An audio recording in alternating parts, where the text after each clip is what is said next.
तो देवियों सुनो, देखिए, सफलता पाने के लिए लोग अक्सर अलग अलग रास्ते जो हैं वो अपनाते हैं।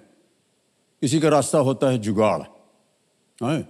इस रास्ते से सफलता शायद जल्दी मिल जाती है, लेकिन उस सफलता का जीवन जो होता है ना, वो ज़्यादा लंबा नहीं हो पाता।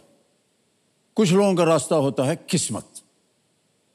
इस रास्ते से मंजिल बड़ी अनिश्चित होती है, मिल गए तो ठीक, वरना लंबा इंतजार। और कुछ लोग वो होते हैं जो इन दोनों रास्तों से अलग एक तीसरा रास्ता चुनते हैं, और वो है ज्ञान का रास्ता। ज्ञान वो रास्ता है जिसकी मंजिल तय होती है, एकदम निश्चित होती है, और उस मंजिल का रूप होता है सफलता। और वो इसलिए क्योंकि ज्ञान आपको आपके अनुभव, मेहनत और योग्यता के बल पर ही प्राप्त होता है। जिस सफलता में ये तीनों चीजें शामिल हो जाएं, उस सफलता की चमक कभी फीकी नहीं पड़ती, है कि नहीं? तो देवियों सज्जनों, इसी रास्ते पर चलकर अपनी मंजिल यानी हॉट सीट तक पहुंच चुकी हैं हमारी रोल ओवर कंटेस्टेंट रेखा पांडे जी। इनका नाम है। सर, मैं आपके लिए कुछ लिए आई हूं। हाँ, यही हम पूछने जा रहे थे। अच्छा, नहीं, आप खड़े बैठे रहिए, हमको कष्ट करने दीजिए। सर, ये आपके लिए नहीं है, ये मेरे फेवरेट अभिषेक जी सर के लिए है। बहुत बहुत धन्यवाद आपका। ये उनके लिए ही केवल आप क्यों लाई? सर, मैं क्योंकि उनको बहुत पसंद करती हूँ जी। एज ए एक्टर तो वो बहुत अच्छे हैं ही, दूसरे एक बेटे के तौर पे मैंने अपने मतलब जो मेरी लाइफ है उसमें सर उतना आइडियल बेटा मैंने किसी को नहीं देखा है। और ये सर ये आपने खुद अपने मुंह से बोला है। जब लास्ट टाइम वो आए थे यहाँ पे तो वो आपकी सीट पे बैठे थे जी। तो उन्होंने पूछा कि पा मैं कैसा बेटा हूँ, तो आपने कहा कि इतने लायक कि आप मेरी सीट पे बैठे हो। हर पिता को अपने संतान का बहुत गर्व होता है, और एक बार फिर तालियों के साथ आपके इस तोहफे के लिए और अभिषेक के लिए जो आपने बातें कही, उसके लिए हम आपको धन्यवाद देते हैं। ऑलराइट, इस घराने की शुरुआत जो थी वो उस्ताद अल्लाह दिया खान ने की थी। जी सर।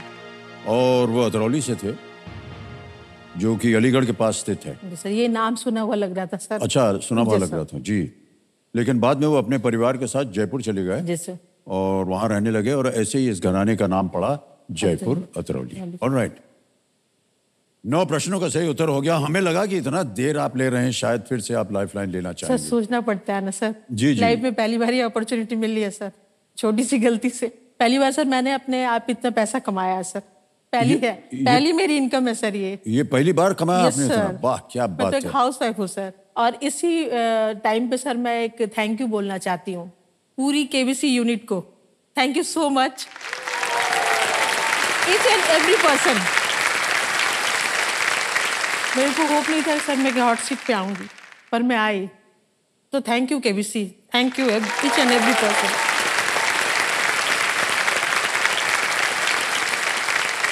उधर मुड़ने में आपको कोई तकलीफ नहीं? आपको देख रही हूँ। ऐसे मुड़ने में आपको तकलीफ होती है क्या?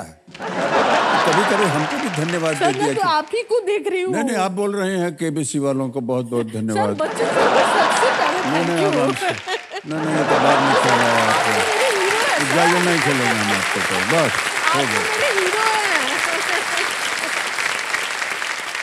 जूनागढ़ के पुराने शासक पहले पाकिस्तान में शामिल होने वाले थे। जी सर। पर बाद में महात्मा गांधी के भतीजे सामल दास के नेतृत्व में आरजी हुकूमत, जी सर, या टेम्पररी गवर्नमेंट का गठन किया गया, और अंत में जनमत संग्रह के बाद जूनागढ़ भारत में शामिल हुआ। जूनागढ़। अब आपने जीत लिए हैं 3,20,000 रुपए, और तालियां बज जाए, चेक आ गया इनके लिए। ये देखिए 3,20,000 रुपए का चेक। Thank you.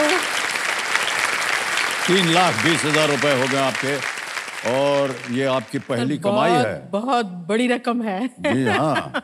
और जैसा कि अभी हम अपने शुरुआत के भाषण में कह रहे थे कि जी सर, जब ज्ञान ठीक हो तो रास्ता एकदम सही निकलता है। सर। और आज आपने अपने जीवन की सबसे पहली कमाई जो है, देर से ही खुलता है पर खुलता है सर। जी, ये मानना पड़े, कुछ भी हो सकता है। जी बिल्कुल सर, आप ही के शब्दों में कुछ भी हो सकता है। हाँ सर, बोल दिया। उधर मत घूमिएगा। सर, मुड़ी तो थोड़ा हल्का सा। हाँ, थोड़ा सा, कि उनको भी लगना चाहिए। उनकी तरफ से आप लोगों को बोल रहा है। ये कुर्सी बड़ी अजीब हाँ है, सर, आपको उठना पड़ेगा। घूम जाती है तो अटक जाती है। इब्राहिम अल-काजी जी दिल्ली में राष्ट्रीय नाट्य विद्यालय के डायरेक्टर रहे हैं। फिल्म उद्योग के कई दिग्गजों ने उनसे प्रशिक्षण लिया है। Yes sir. और ये नेशनल स्कूल ऑफ ड्रामा जो है बहुत ही विख्यात एक ड्रामा स्कूल है यस सर। दिल्ली में। हमारे बहुत से ही जो होनहार और जिनको मैं मानता हूँ कि सबसे मोस्ट टैलेंटेड आर्टिस्ट हैं हमारी फिल्म इंडस्ट्री के, वो सब वहीं से पढ़े हुए हैं और वहीं से उस एकेडमी से आए हैं। धनी व्यक्तियों में से एक माने जाने वाले जी सर। माली साम्राज्य के मनसा मूसा प्रथम द फर्स्ट नमक और सोने के व्यापार से अमीर बने। वो हज करते समय उन्होंने मिस्र में लोगों को बहुत सा सोना और उपहार दान किया था, जिससे आने वाले वर्षों के लिए सोने का मूल्य कम हो गया। दूसरा हाथ हमको दे दीजिए। वाह, बहुत बहुत बधाई आपको डॉक्टर साहिबा। बिग हैंड फॉर डॉक्टर एना गोयल। और आपके चेहरे से लग रहा है कि आपको खुद ही यकीन नहीं है कि आपने दबा दिया है। नहीं, कोई बात नहीं।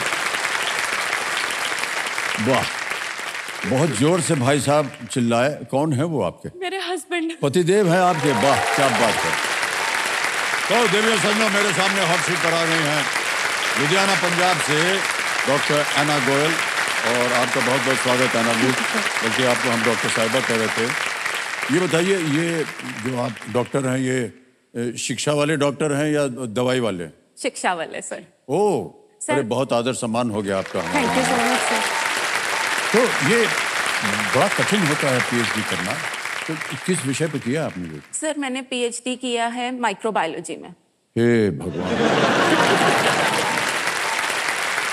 बेसिकली जो मेरा काम था वो मैंने मशरूम्स के ऊपर किया। Mushrooms, right. हमें मशरूम्स को अपनी डाइट में ऐड करना चाहिए ताकि हमारी जो अंदर प्रोटीन्स की कमी आ रही है या मिनरल्स की कमी आ रही है, तो अगर हम मशरूम्स को अपनी डाइट में ऐड करते हैं तो सर हम काफी चीजों से उभर सकते हैं। तो मेरा जो काम। Mushroom? Yes sir, that is actually a fungus sir. बुरा मत मानिएगा डॉक्टर साहिबा, हमको बिल्कुल पसंद नहीं है मशरूम। अब मैं प्रयत्न करूंगा डॉक्टर साहिबा कि मशरूम जो है सर, ये मेरी बहुत बड़ी बात होगी सर। अस्तित्व सिंह जो फर्स्ट से हॉट सीट तक आने की जो यात्रा थी, ये कैसे तय हुई आपकी? सर सही में बताऊं, जो ये यात्रा थी ना, ये सर पीएचडी से भी बहुत मुश्किल थी। क्या बात कर रहे हैं? अच्छा सर, इतना कुछ दिमाग में चल रहा होता है, इतना बस सर एक वो होता है ना कि आप इतने क्लोज हो अपने सपने के, तो वो सपना आपको नजर आ रहा होता है सर। और इसमें थोड़ी सी तकलीफ होती है। हाँ जी सर। लेकिन और सर आपके सामने बैठना, अपने हमारे आप सामने में बैठना नहीं। नहीं सर, मतलब आपको मिलना, आपके सामने बैठना सर, एक कहते हैं ना कि जिंदगी सार्थक हो गई, वो हिसाब हुआ है सर। इतना लंबा चौड़ा झूठ नहीं बोलना चाहिए आपको। नहीं सर। सर सच में। ओके, तो कंपेनियन के रूप में आप शायद अपने पतिदेव को लाए। बहुत जोर से चिल्लाए थे जब आप जीत गई थी। मान्यवर प्रणाम करता हूँ। आपका शुभ नाम? मेरा नाम जतिन सिंघल है सर, जतिन जी, एक बार फिर आपका स्वागत करते हैं हम। आजकल आप क्या कर रहे हैं भाई साहब? सर मैं प्रैक्टिसिंग कंपनी सेक्रेटरी हूँ, dealing in corporate law sir. Oh okay, तो एक बार फिर आपका बहुत बहुत स्वागत जतिन जी।